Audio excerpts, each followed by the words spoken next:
Hey there guys, welcome to Anthony Reviews, where Anthony reviews.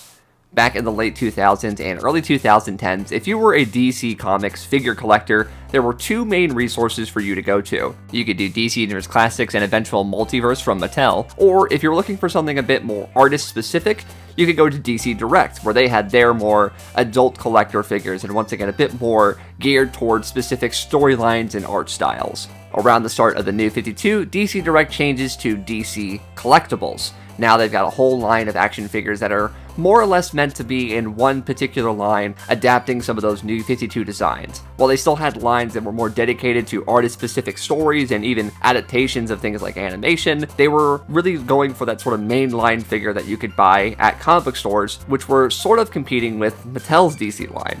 As action figures begin to evolve with more detailed paints and sculpting, it makes sense that DC would want to kind of evolve their own things going on within-house. And in 2015, we got to see exactly what that was. So at Toy Fair 2015, we got our first look at the new line of DC action figures that were meant to directly compete with DC Universe Classics and other similar brands from Mattel. This line would consist of classic and modern designs of characters throughout the ages. These figures would be fully articulated, come with accessories, and hopefully be the new definitive DC line for DC collectors. The figures shown off at this event would be Batman, Green Arrow, Mr. Miracle, Blue Beetle, Aquaman, Lex Luthor, Superman, Flash, Black Adam, Atomica with Adam, Harley Quinn, Deadman, and Green Lantern. While definitely a very male-heavy first showing, it did show that DC had a bunch of villains and heroes planned for the line. With a lot of modern DC lines, you do fall into the trap of Batman only, and clearly, with multiple Justice League characters and characters of different ages and backgrounds, it does show that they were not just focusing on Batman for this toy line, which, of course, is a plus. These figures shown did feature multiple accessories and tons of articulation, so it's pretty clear that these figures wouldn't just be copies of things Mattel had already done. These were wholly original, new figures from DC. So let's dig into that first wave from 2015, that consisting of Batman, Deadman, Green Arrow, and Mr. Miracle. With any DC line, it only makes sense to start off with some of your strongest characters, that being Batman, of course. I really like this Batman, especially at the time when we were all really used to the sort of New 52 aesthetic for Batman. This one felt pre that, obviously, with its more blue hues and the cowl and the cape and the gloves and boots, but there's no panel lining on there. We get a nice big broad bat symbol across it. It does have a very sort of evergreen feel, while also kind of feeling similar to something like Hush, so a bit of Jim Lee thrown in there. It's not a totally Jim Lee Batman, you can kind of really see it in the face. It doesn't have that sort of Jim Lee feel, but overall, if there was anybody just sort of tired of the New 52 aesthetic, this was definitely a breath of fresh air at the time. The second figure would be Boston brand Deadman, and this is definitely very oddball, right? It's definitely a weird choice. It's not your main sort of Justice Leaguers or even a high-profile Batman villain. It's nothing like that. It's Deadman, which kind of makes sense. I like to sort of think about toy lines sometimes and how you sort of make them last, right? And it makes sense to sprinkle in weirdos in every line, so that way you can sort of spread them out with your all-star characters. Deadman hadn't been featured prominently in comics at this time. He was in things like Justice League Dark, but it wasn't like he had sort of an ongoing series or anything like that, so it is a still strange character to put in your first wave, but it does kind of show that they're willing to go a bit deeper than characters you'd seen in the recent movies or had comics at the time. They were going for a broader DC Universe appeal. And as a figure, he does look good. I like the paint sort of details on the boots and the gloves and how big the collar is. If you were to ask me to sort of picture Deadman, this is probably what I'd imagine. The third figure in the wave actually makes a bit more sense than Deadman, I would say. That is Green Arrow, featuring his sort of long bow hunter's look. Once again, this is another prime example of breaking away from that New 52 look. This is a classic Green Arrow look, although not retro. It is something that still maintains the things that people like about Green Arrow in the modern day, like the sort of goatee and the hood and things like that. And like I said, it does adapt a fairly iconic look for Green Arrow from days since gone. You also have to remember at this time that the CW and the Arrowverse is huge. You know, like people love Arrow, they love the Flash, they love those characters, so having something Green Arrow related is the farthest thing from sort of unbelievable. Like, it totally makes sense in the sort of 2010s period to do things with Green Arrow in any shape or form, whether that's for the TV show or for the comic book. So Green Arrow in Wave 1, totally not a surprise, and honestly, a very cool representation of that sort of longbow hunter's look. The last figure of Wave 1 would be Mr. Miracle, and once again sort of balancing out the sort of weirdos era of this first wave here. You know, Batman and Green Arrow feel like heavy name brand hitters for the time. Deadman was a bit weird, and I can say the same thing about Mr. Miracle, although this one does have a sort of modern relevance, I suppose. Around this time, this is around the time of Darkseid War, if you remember that in the Justice League comic books. Mr. Miracle was a very prominent character in that storyline, so while other figures were sort of breaking away from the New 52, this one was much more of a current figure to kind of represent the modern version of Mr. Miracle. I do really like the colors on him. I like how sort of metallic and shiny he is. Sort of shiny variants or metallic paint jobs on action figures or toys in general has always been a very common practice, and sometimes it works and sometimes it doesn't. I feel like for Mr. Miracle here, which has this very high concept sci-fi fantasy element to him, I do think that this looks appropriate and appealing. You know, it's a strange color scheme, for sure, but I do think that the extra paint styling is a sort of benefit in this regard. So in terms of a first wave, I do think that this does a very good job at sort of demonstrating what this line can potentially be about. I'm going to keep mentioning it, but you have to remember that at this time, the New 52 has been around for a few years. You know, it's been around since late 2011 and it's 2015. So people were ready for DC to do things that weren't exactly catered to that New 52 aesthetic. So having things that are from multiple eras, whether it be now or 10 years ago or 20 years ago in some instances, I think that is a smart choice to make this feel like a sort of all-purpose DC Universe line. I think they had a really good idea with wanting to sort of capture DC fans of all ages without it making it feel like, oh, this is this type of team that you're building from this type of artist. They have an influence, they have a time-specific sort of outfits and costumes, but they still feel like they can be general versions of the characters. And if DC is wanting to compete with other lines like Marvel Legends or DC Universe Classics, that's exactly what you need to do.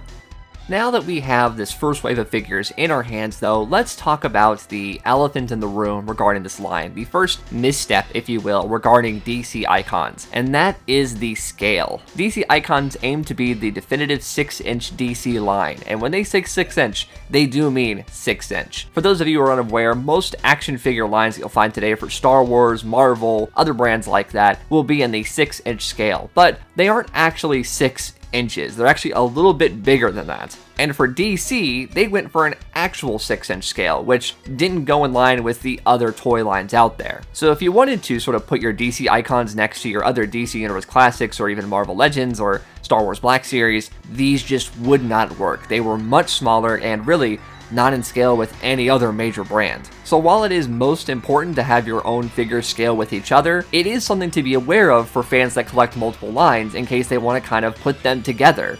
I'm sure companies don't make toys so that you can play with them with your other toys, but for a lot of collectors that collect DC and Marvel, you want a Batman that goes with your Spider-Man and so on and so forth. For fans who had grown accustomed to collecting 6-inch figures, this kind of 6-inch is just not what they were looking for. Wave 2 would go on to feature 4 characters as well, that being The Flash, Blue Beetle, Black Adam, and Lex Luthor. This wave would be the first of the line to introduce villain figures, arguably 2 or 1, depending on how you saw Black Adam at the time this figure was made. So the first figure of this wave, of course, is Barry Allen the Flash, and a very classic Silver Age look for him. This figure even includes the Cosmic Treadmill, which is a pretty iconic Silver Age Flash thing. To continue harking on the idea, the Flash during the New 52 had gone through some pretty severe changes, I would say. The design of the costume was very heavily panel-lined to hell, if you ask me. He had gone through some different costume changes with logos and things, and yeah, the Flash TV show had done a lot to sort of bolster the popularity, but a consistent look for the Flash, it wasn't really in the cards at the time. So to have a figure of a very classic Barry Allen was pretty cool and pretty exciting, and I think that this Flash does a great job of representing that sort of evergreen classic Flash. You know, it's not often that we get a Flash that has sort of the straight across lightning belt. Usually they have that sort of V shape that Wally West is known for, but this is a very clear indicator that it is Barry Allen, and it's kind of cool to see, because like I said, you don't see it very often. To sort of be a flip side to that sort of classic feel of the Flash, we have a modern character in Blue Beetle. This is, of course, the Jaime Reyes Blue Beetle with the scarab on his back and this high-tech, superhero Blue Beetle outfit, as opposed to the sort of old-school spandex heroes of previous Blue Beetles past. In 2015, Jaime Reyes hadn't had a lot of action figures, so it was actually pretty cool to see a figure like this. We had previously the DC Universe Classics one and the DC Direct one, so having more Jaime Reyes Blue Beetle figures wasn't exactly a detriment or an overabundance of. This more modern figure compared to the sort of classic figures of like Flash and Green Arrow from the last wave does provide a bit of change and diversity amongst the figures. I like the colors on this thing, I like the sculpting on it. It's hard to say if this is the best Blue Beetle figure now, especially with the release of the 2023 movie, so there's a lot more Blue Beetle figures out there, but at the time, and maybe just in general, I would say that this is one of the best Blue Beetle figures ever. And I guess speaking of recent superhero live-action movies, we also do have Black Adam here. This is also featuring his sort of new 52 design, and, it's Black Adam. I'm not a huge fan of Black Adam with things like a cape. I like the sort of classic pointy-eared Black Adam look, but in terms of the figure, I do think that this looks good. It has all the appropriate details. I think that the cape, while I'm not a huge fan of Black Adam with a cape, I do think that the cape itself does look good. So with the next figure in the line, it makes sense, especially if you're wanting to kind of build some sort of Forever Evil-esque display. Even though DC Collectibles had already done a Forever Evil line and their sort of regular DC line of figures, so a bit odd to kind of build out figures here when we already had figures there that won't scale together. Yeah, I guess it's a bit of a weird choice, but Black Adam, certainly popular then. Arguably, his popularity is a bit different now, but at the time, it wasn't crazy to put out a Black Adam figure, especially since they were trying to push him very hard. And the final figure of Wave 2 would be the Forever Evil Lex Luthor. Lex Luthor, of course, is one of the most prominent DC villains ever, right? Like, he's a Superman villain, he could be a Justice League villain, and as I continue to mention this sort of Forever Evil event that recently happened in the comics at the time of this figure being released, it made sense to have a sort of armored up, modern version of Lex Luthor. And honestly, I love this figure. I think that this is a very sleek, very cool version of Lex. Power Armor Lex can mean a lot of things. They can be hulking, they can be bulbous, they can be more Iron Man-esque, and, this does feel a bit more Iron Man-esque, I guess you could say, but I do think that it fits the character. As someone who enjoys the Forever Evil event, I do think that this is cool to have a Lex of that design and of that nature. I think it is a solid Lex Luthor look and feel, so yeah, I would say that this is one of my favorites. Something that I really liked about these first two waves is not only the diversity of the figures, but the diversity of the accessories. It's very, very common today to get action figures that just come with the bare minimum, if any, accessories. And here you see that maybe not every figure will come with multiple hands and things and vehicles and all sorts of stuff, but you do see that each character comes with something that does feel appropriate for the character and sometimes very unique for the character. Whether it's sort of Batman's sort of battle rings and things and the grapple gun, or especially something like the Flash and his cosmic treadmill, you do feel like that these are pieces designed for these characters and you're not just getting the sort of lazy recycled pieces that you do sometimes get with action figures. It does mean that, reuse may be sparse in the future, so we'll see what that does to the budget and future releases of figures, if they can maintain this level of accessory output, but for now, I do think that it has been fairly good.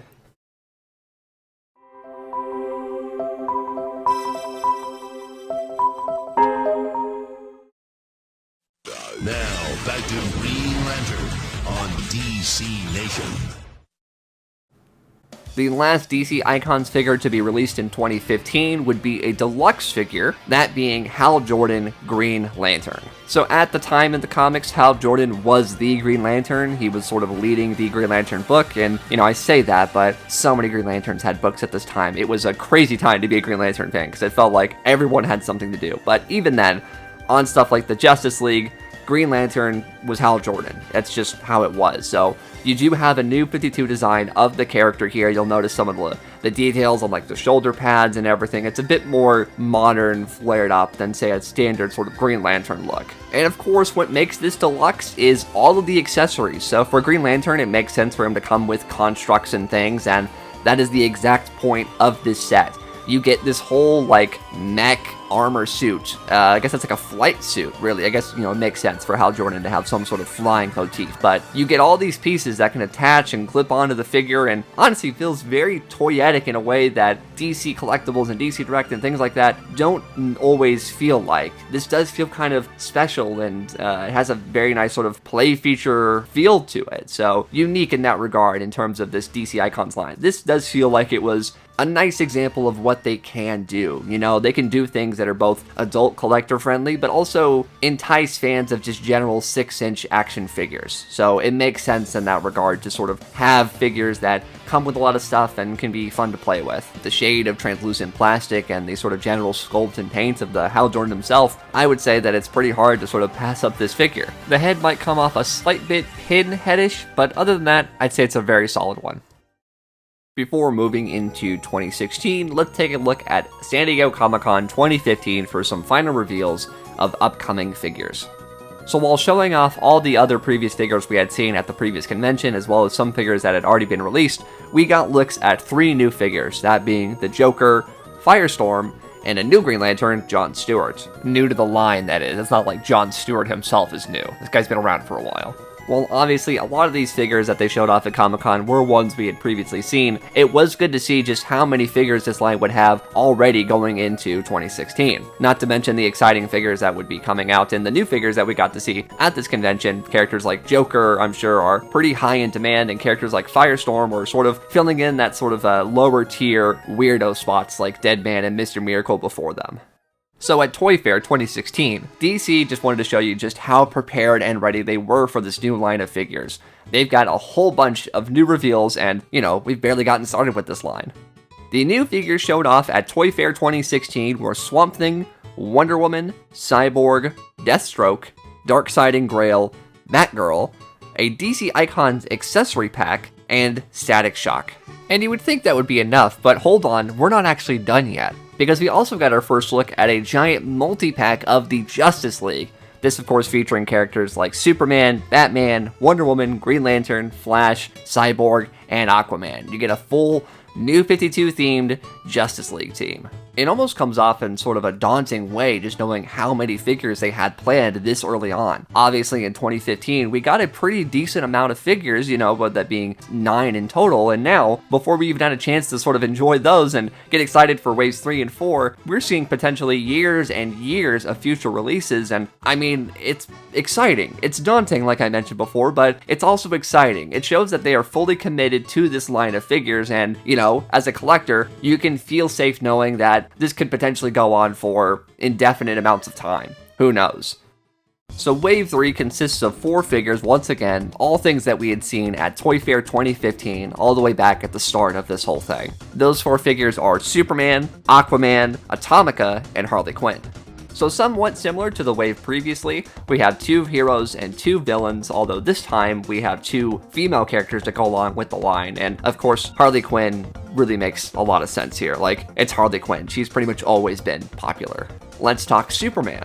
Superman, very similar to Batman from last year, features a very classic evergreen design. This feels like Superman how you'd pretty much imagine him. No extra details, no strange colors, it's just Superman. Similar to how I was talking about before, this is still in that New 52 period, this early 2016, so classic Superman can be a bit of a breath of fresh air for DC Comics and Superman fans alike. A cool thing that the Superman comes with, of course, is Kelex, his Kryptonian robot, which is almost like another figure in on itself. It doesn't do a whole lot, it's pretty limited in its articulation and just sits on a stand, but honestly, how often do we see this character in toy form? Not a whole lot, so it's cool to have him and just put him on the shelf with your other Superman figures. In terms of Superman himself, do I think he's like the best Superman? No, I think he's good, I think he's fine. He's a perfectly serviceable Superman for the DC Icons line.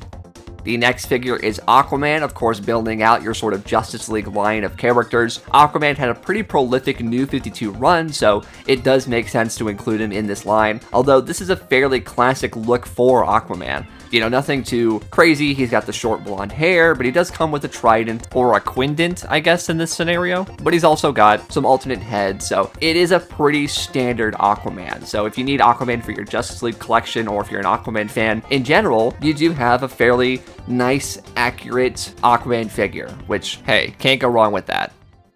Next figure is a newer character, Atomica. This was a character introduced in the Justice League comics at the time and featured in the Forever Evil storyline. So this is an evil version of the Atom, with a character that gets small and everything, and that's actually who she comes with in terms of accessories. She has 2 different Atom figures as little tiny versions of themselves. This is sort of building off that Forever Evil line I mentioned earlier with stuff like Black Adam and Lex Luthor, so you do have another character to add to that. Even if I still think having Forever Evil figures in a different scale than your previous ones is a bit of an odd choice. But I guess if you're a fan of the character, if you liked her in the comics for the brief amount of time she was in it, here is an action figure of her. It looks good. I like the sort of colors and the sculpt on the hair. It's not a bad figure. It is just too little too late.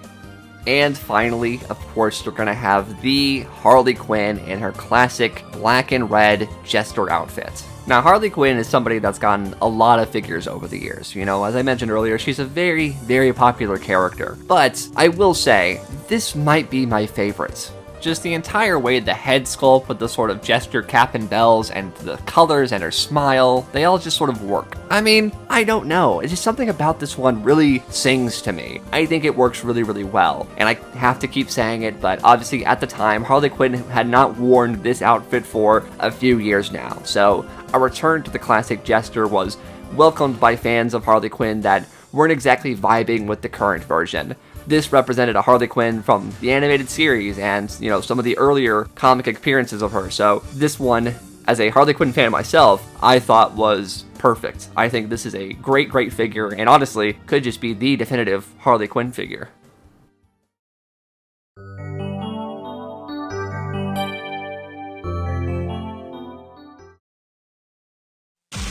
DC Nation continues with new Young Justice. Moving on to Wave 4, we do have a bit of an oddity here. We have 3 figures instead of 4. Now why this is, I'm not entirely sure, but if you look on the back of the boxes, like Joker here, you'll notice that actually it was supposed to be 4. The 4 figures, of course, are Joker, John Stewart, Firestorm, and Static. But Static is not technically part of this line. This is technically a 3-figure wave. So I guess for right now, let's just talk about these 3 figures. So the first figure here is, of course, the Joker. If you're going to have Batman, and especially if you're going to have Harley Quinn, it makes sense to have a Joker eventually. Waiting to use him until Wave 4 kind of shows a bit of restraint in my opinion. Others may disagree, but I mean, it's the Joker. How could they wait this long to put him in? Bravo, I guess. What I do like about this Joker is how different he appears to be. Rather than having a pretty standard, sort of normal looking Joker that you can imagine on any kind of binder you can pick up for school supplies or a backpack or a t-shirt, this feels like a very specific Joker with the long trench coat and the hat, obviously giving me vibes of stuff like Mask of the Phantasm, which, is a good thing to get vibes from. If that's what you're trying to bring out and sort of influence from, that makes sense. I do really like the colors of purple for this Joker, and I do really like his sort of smile. This is a very wild-looking, extremely happy Joker. Whether we get, just full teeth or an open mouth is kind of, depends on how you like your Jokers, I guess. But for this Joker, a nice wide open mouth with this sort of pointy chin, I think looks really nice and is a very sort of nice, distinctive Joker with these very nice, classic Joker colors. I also want to point out that this Joker comes with a gun, which doesn't really happen much anymore with DC figures. So I guess, remember when that happened?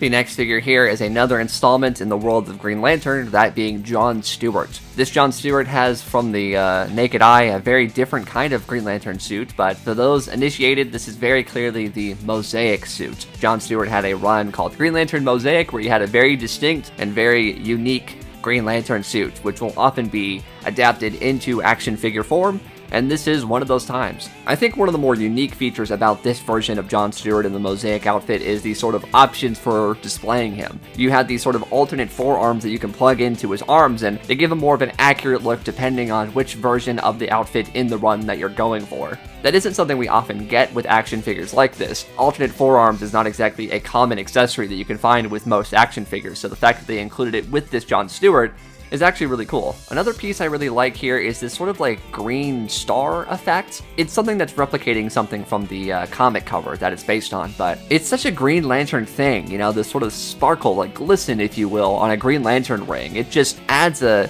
whole lot of personality to this figure. So, I mean, in terms of the uniqueness, this figure's got it.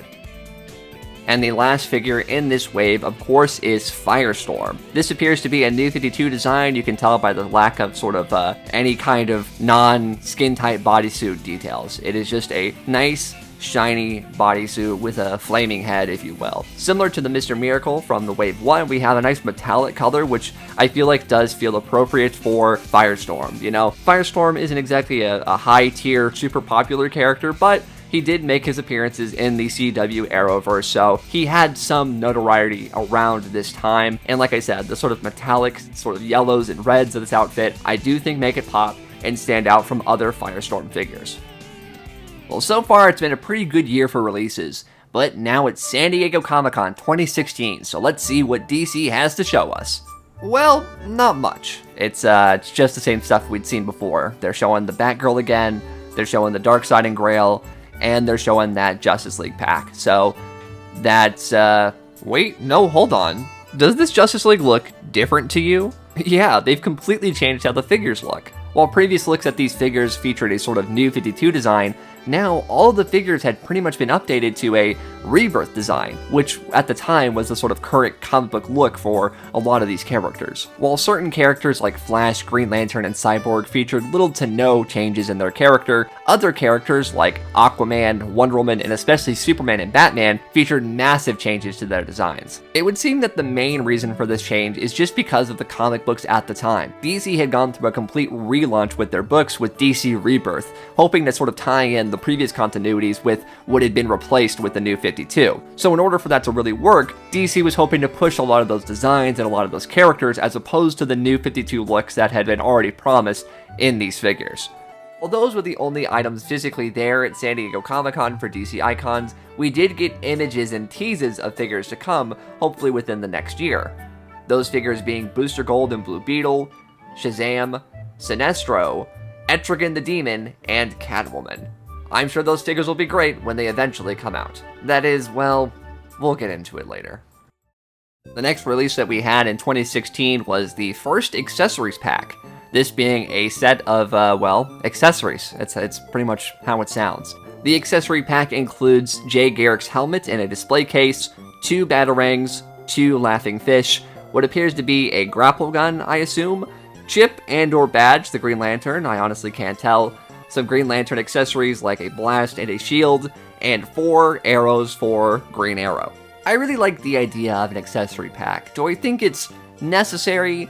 No, not really, but I do think that if you're a completionist and you want to add some maybe like flavor or different things to your displays, or if you're a photographer, if you take, toy photography, you'd want to get some cool shots with some new pieces, I think that this is a really cool idea. I would love to see what they would do more with this, because DC obviously has a lot of iconic pieces of, things, I guess you could say, like batarangs or like arrows, something like Kryptonite or Kandor or, things like that I think can be done in these accessory packs, and this is honestly a pretty cool start without making it feel like it's a necessary item that you just have to have. It's for those collectors that need a little something extra. And the very last release of 2016 would be Darkseid and his daughter Grail. I think that this is a pretty cool sort of Darkseid figure to get. Is it a classic Darkseid? No, absolutely not. But Darkseid is a prominent DC villain that is always in demand, especially if you have a Justice League setup. In recent years, Darkseid has been a bit of a conversation. Is he the only DC villain? No, absolutely not. I think there's other things you can do besides Darkseid. Is he important? Yeah, I would say it's pretty hard to argue that he's not an important part of DC's history and lore and all of those things. So to have a Darkseid figure to go along with these things, and the first ever Grail figure, I think is pretty cool. I think that it's well sculpted, it's well articulated, which isn't something we always get with Darkseid figures. Darkseid's a big guy. We can't always guarantee he'll be fully articulated. In fact, the last Darkseid figure that DC produced was kind of a brick. But in regards to this Darkseid, the paint on him looks good, Grail looks neat, you know, you've got a character to fight Wonder Woman now when she eventually comes out, so that is exciting. I do like these figures. I think these are pretty good additions to the DC Icons line. You know, we have this big bad villain that you can have all your figures fight now, so it makes sense. It's a cool one.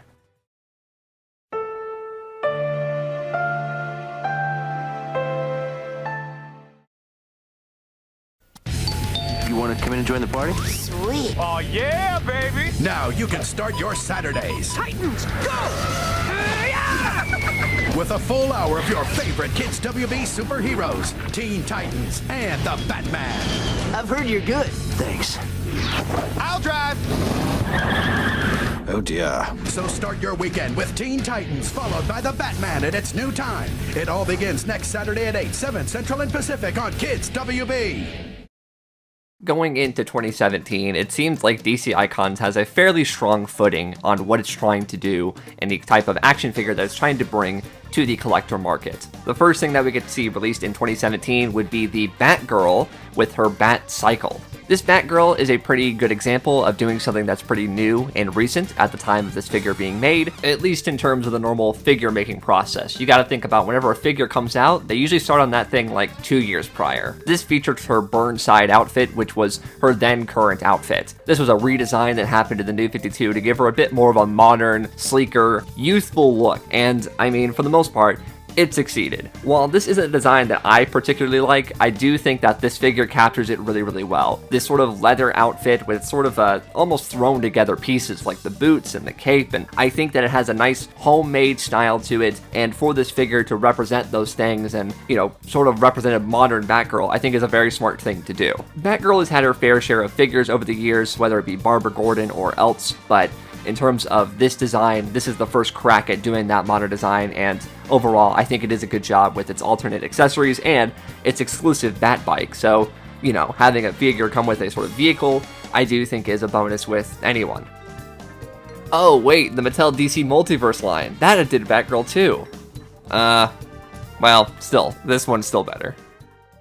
So at Toy Fair 2017, we got a couple new looks at figures that would be coming later that year. Those new figures would be Nightwing, Supergirl, a 2-pack of Superboy and Damian Wayne Robin, as well as a massive 2-pack of Superman and Doomsday.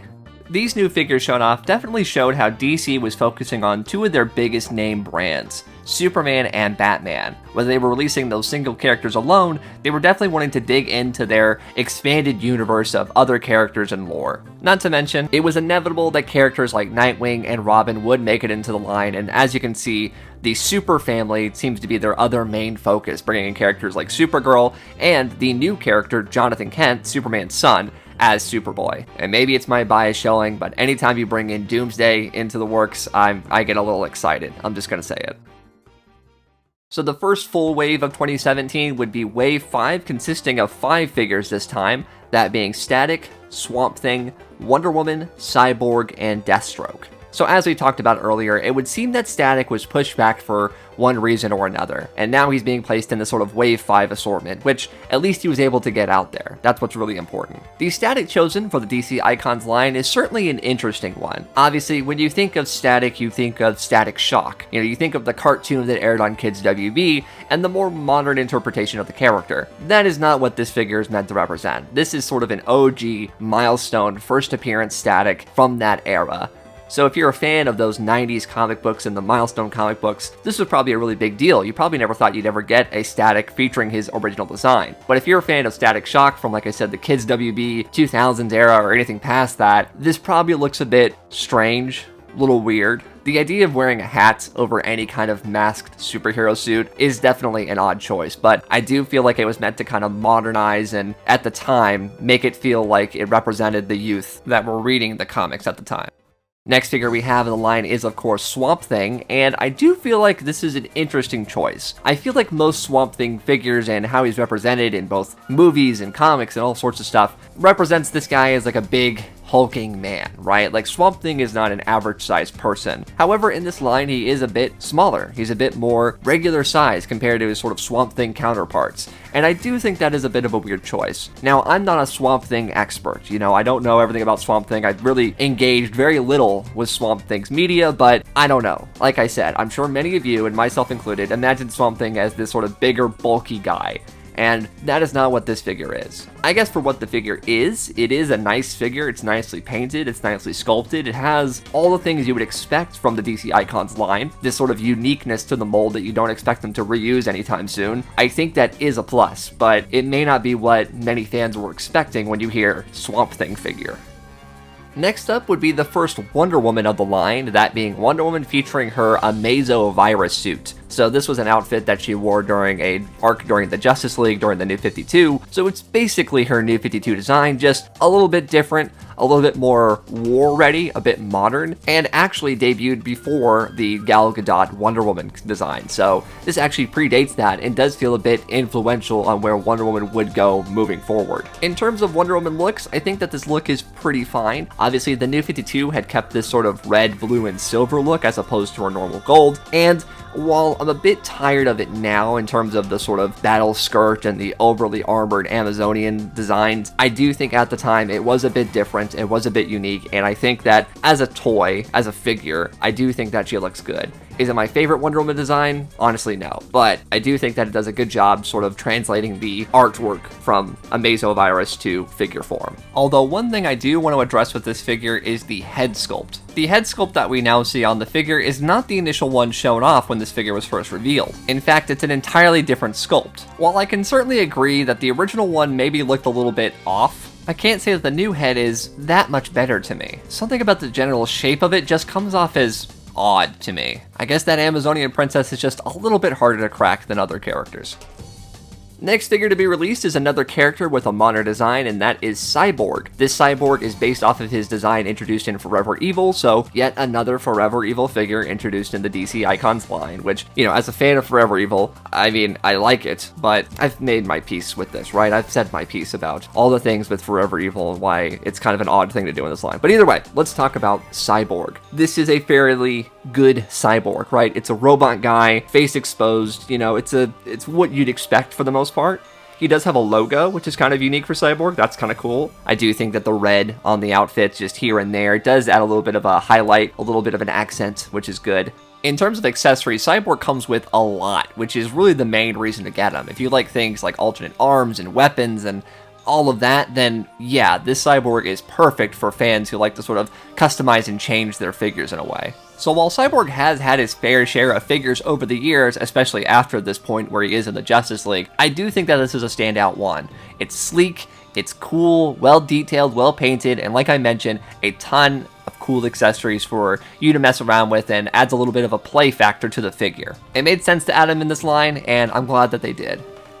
And the final figure of this wave is, of course, Deathstroke, featuring a very classic and iconic look, which is pretty different from the previous figures we've looked at. While those were adapting more of the here and now, the Deathstroke goes for more of a classic interpretation. As a Deathstroke fan, I do think very highly of this figure. One, it's adapting one of, if not his best look, which is his classic look from that Judas Contract storyline. It does come with a lot of accessories, things like weapons and an alternate head. Like, if you're looking for a definitive Deathstroke figure, a well-articulated, awesome-looking version of one of your favorite characters like I was at the time, this is definitely that figure. Deathstroke is a character who is certainly no stranger to figures, whether it's through Teen Titans, or Arrow, or various pieces of Batman media. This guy is usually represented in plastic form, so it's not uber surprising to see him in this line, but it is really cool to see that classic look. Once again, we keep going back to the fact that this is the New 52, and at this point I believe Deathstroke had already had two distinct designs in the comics, so to go back actually and pull from the history of Deathstroke and do this design and do it so well is really nice. And while it had been done before in other companies and other figures, it is cool to see a very modern, articulated figure with all the bells and whistles that DC Icons has and their take on Deathstroke. And as I keep saying, I think they hit a home run with this one. Going into San Diego Comic-Con 2017, things are a bit strange for DC Collectibles. No one truly seems to know what exactly is going on. Other DC lines, like some of the DC movie figures, were announced only to be cancelled shortly after. Of course, that's going to bring into question what exactly is going on with DC Icons, and unfortunately, we would learn the news at San Diego Comic-Con that DC Icons would be ending and be replaced by DC Essentials.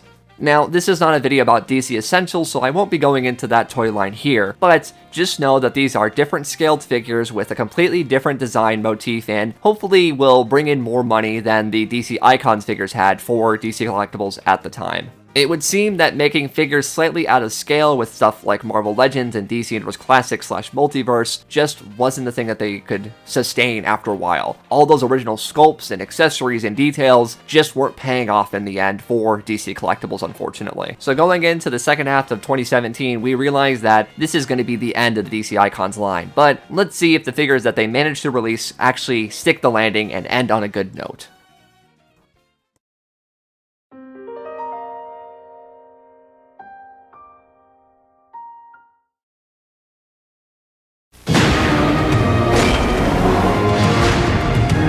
Try knocking. The Batman Superman Adventures, next on Kids WB. Wave 6 of DC Icons would consist of 4 figures in total, those being Nightwing, Supergirl, and a 2-pack featuring Superboy and Robin. It made total sense to introduce Supergirl into the DC Icons line. Supergirl recently had a television show airing on TV and was a fairly prominent character in the eyes of DC fans. Not to mention with its focus on characters like Superman and Batman in this last sort of era of DC Icons, it makes sense to bring in some of the other characters from their lore. Personally, I really like this Supergirl figure. Something about her definitely gives a bit of an evergreen feel to her, whether it's sort of the general blue and reds chosen in the outfit or sort of the blonde hair that they've sculpted. I do feel like that this is a Supergirl that you can fit in with most collections, depending on the artist of the book. The alternate head with the sort of heat vision eyes is a really cool and unique accessory. I wish it came with other characters like Superman more often. While the line didn't have a whole lot of female figures, I do feel like that the ones that they did came out really well, with this Supergirl being one of the best ones. And to follow that up, we do have one of the most popular characters in the DC universe, that of course being Nightwing, featuring a fairly classic 2000s design. I really love the way that this figure is put together, with the sort of glossy blue and more matte black. It gives the figure a very interesting texture and look to it. While I'm not the biggest fan of the head, I do think that the overall package produces a very, very nice Nightwing and one of the definitive versions of the character in plastic form. If you're a fan of the sort of Jim Lee era Nightwing from the Hush storyline, then this is exactly what you need in your collection. One of the best things to come out of the DC Icons line, in my opinion, came at the very tail end, and that being the 2-pack of Superboy and Robin. At the time that these figures came out, both Superman and Batman both had their own sons, and of course, they were superheroes, as you can imagine. Damian Wayne had been around the comics for a very long time at this point, but John Kent was a new character and was the de facto Superboy for the comic books. The Super Sons, as they were titled in their own ongoing series, were a very, very popular duo, with Superboy's very sort of like mix-match ragtag outfit and Robin's, history of being liked by several thousands of Batman fans. It only makes sense that you'd want to get these two in figure form, and these two might be the best John Kent and Damian Wayne figures out there. The sculpting, the scaling, everything about these two really makes me feel like this is the definitive version of these characters, so if you're a fan of John Kent as a kid, which of course he isn't anymore in the comics, which is a bit controversial of course, you'll definitely want to get this figure, and you're going to want to Robin to go along with it. In a very surprising turn of events, alongside the sort of multi-Justice League pack that we'll be getting soon, we also got single releases of Rebirth Superman and Rebirth Batman. These two figures obviously feature their sort of rebirth design, Superman with the sort of no underwear look, as well as the blue boots, and Batman with the lighter gray with the yellow around the symbol. For Superman, the rebirth design didn't last a whole lot of time, so figures of it are actually pretty rare. Not rare in a sense that say they're expensive, but rare in a way where we didn't get a whole lot of them. Batman, however, his design became a bit more evergreen in the world of Batman, so the sort of look of that suit, whether it's one-to-one, is a bit more prominent in things like packaging and toys and general advertisements for the character. So I guess if you just didn't want to get the full Justice League, you do have the option of just getting Batman and Superman. They go pretty well with your Superboy and Robin we mentioned earlier. I do think that both of these figures are very good representations of how the characters looked in the comics at the time. So we've been building to it for almost this entire video. Let's go ahead and talk about that famous Justice League set, right? This ever-changing, ever-evolving Justice League set. I mean, it changed one time, but still, let's go along with it. So to reiterate, this Justice League set comes with Cyborg, Aquaman, Flash, Green Lantern, Superman, Batman, and Wonder Woman. While most of them look pretty much the same as they would have looked like in the original box set, there are a few that look fairly different. Aquaman has been slightly tweaked, featuring his sort of rebirth design of a very open collar on his torso. And as mentioned earlier, Superman and Batman feature their new rebirth designs, which, as we just discussed, did get releases on their own. The most drastic change comes in Wonder Woman, who features her sort of rebirth colors back to the red and blue and gold, and for one reason or another is very, very tall compared to the other figures. Now, I am in the camp of Wonder Woman being an Amazon, so she should be big. I don't know if she needs to be like Darwin Cook big, but she does need to be a bit larger than other females in the DC universe. Although placing her next to the other Justice League figures, especially ones based on the older DC Icons figures, you can really tell just how out of place she really looks. She's just too tall. Making Wonder Woman this tall is normally a fine choice, but considering this is supposed to be based on the comics at the time, it's just not accurate, which can be a problem for people trying to build a comic action figure collection. Despite this odd issue, the Justice League pack is a good way to get all of these Justice League characters. Now, if you'd already gotten the original releases, you could probably skip it, but for those who didn't, it is a good way to get them.